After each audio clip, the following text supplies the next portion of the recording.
Hello everybody, I'm Jose Betancourt, and as always, thank you for viewing my videos. So, I wound up getting the Fuji XT-2. I returned the XT-20, fantastic camera. The only obstacle that I faced with the XT-20 was recording video. It has a 2.5mm jack. All of my equipment is so that I can use a 3.5mm jack. So that was one aspect. Now, as you can see over here, I have the Lumix G7. Fantastic camera. I can use it to record 4K video, and I have a 25mm lens, 1.7 f1.7, which takes really good photos, sharp images.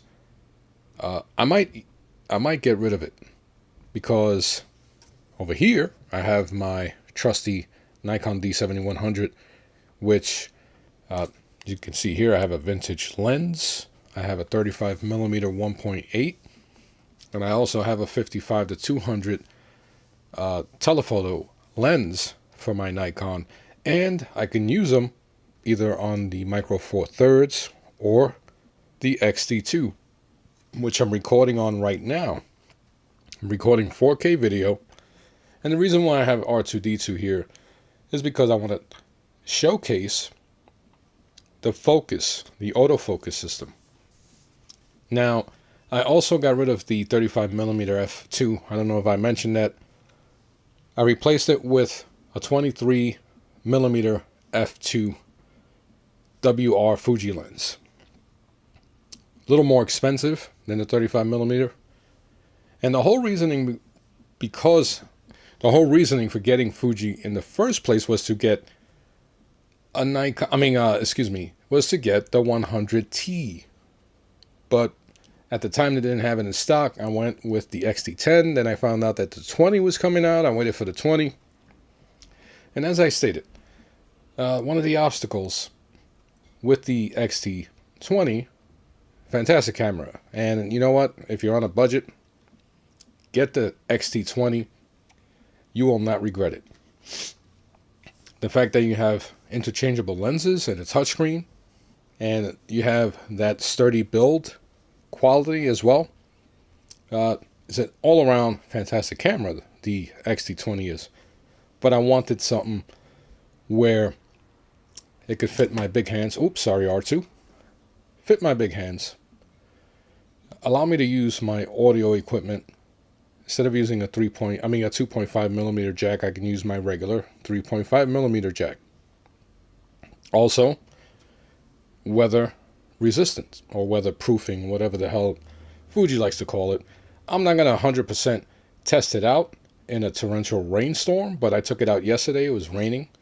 I took some images, or I took some photos, excuse me, and I didn't have a worry in the world because it wasn't a torrential rainstorm. It was, slightly a little above average drizzling. And I was totally fine with it because the 23mm Fuji lens is also weather resistant. But anyway, I want to show the combination of the XT2 and 23mm f2 lens in action, in video. I want to show you the autofocus speed. And for the first time, I'm going to see how the video in 4K, how it looks. And if it manages to either give me the same quality as the G7 or maybe surpass it, then this is going up for sale because I find myself not using this ever since I got the XT2. Now, as far as the XT2, the build quality is the best camera I've ever held. And the Nikon D7100 is no slouch, but without exaggeration, the Nikon D7100 almost feels like a toy when compared to the magnesium alloy. That the overall metal body and the fit, the quality of the buttons, the knobs, is just fantastic. The only complaint is the dial, the two dial buttons are plastic. I mean, that is nitpicking, but everything on the Fuji XT-2 is just it's just a new, for me, it's the new standard that I'm going to judge future cameras by.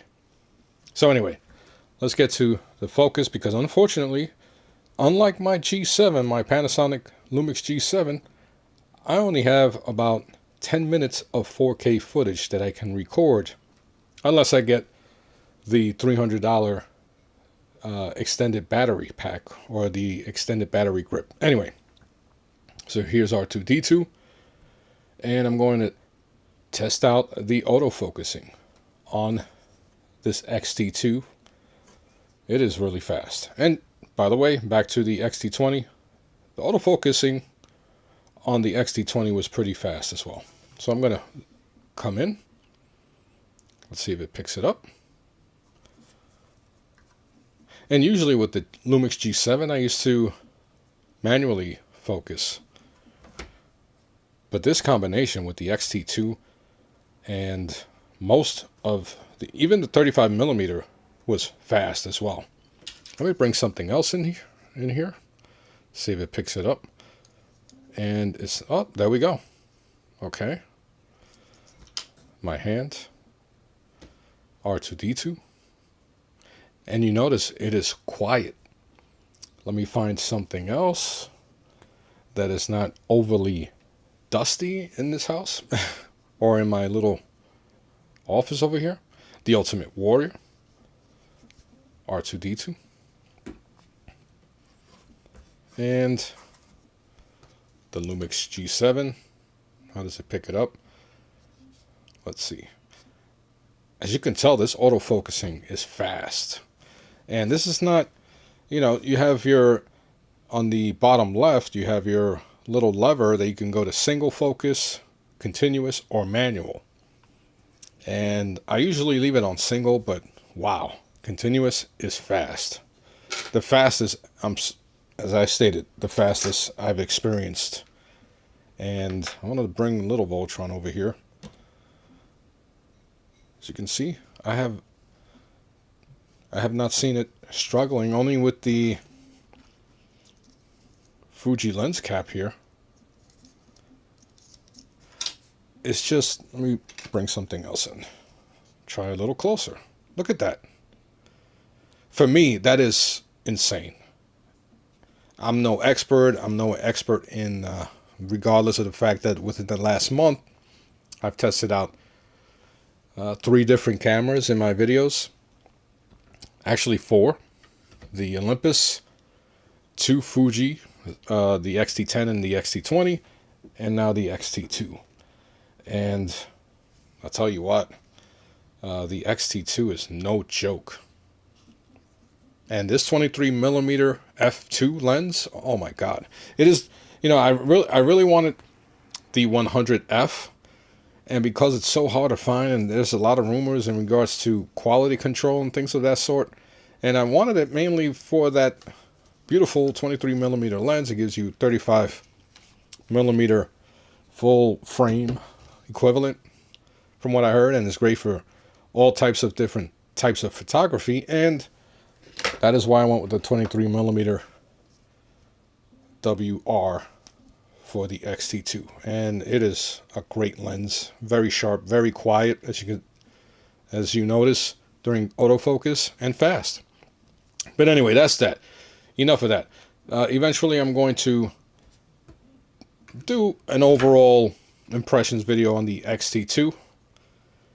So far, so good. It's everything that everyone has stated in their videos. It just lives up to that reputation. Unbelievable camera. Anyway, as always, I thank you for viewing my videos. I'm Jose Betancourt, and I'll be talking to you soon.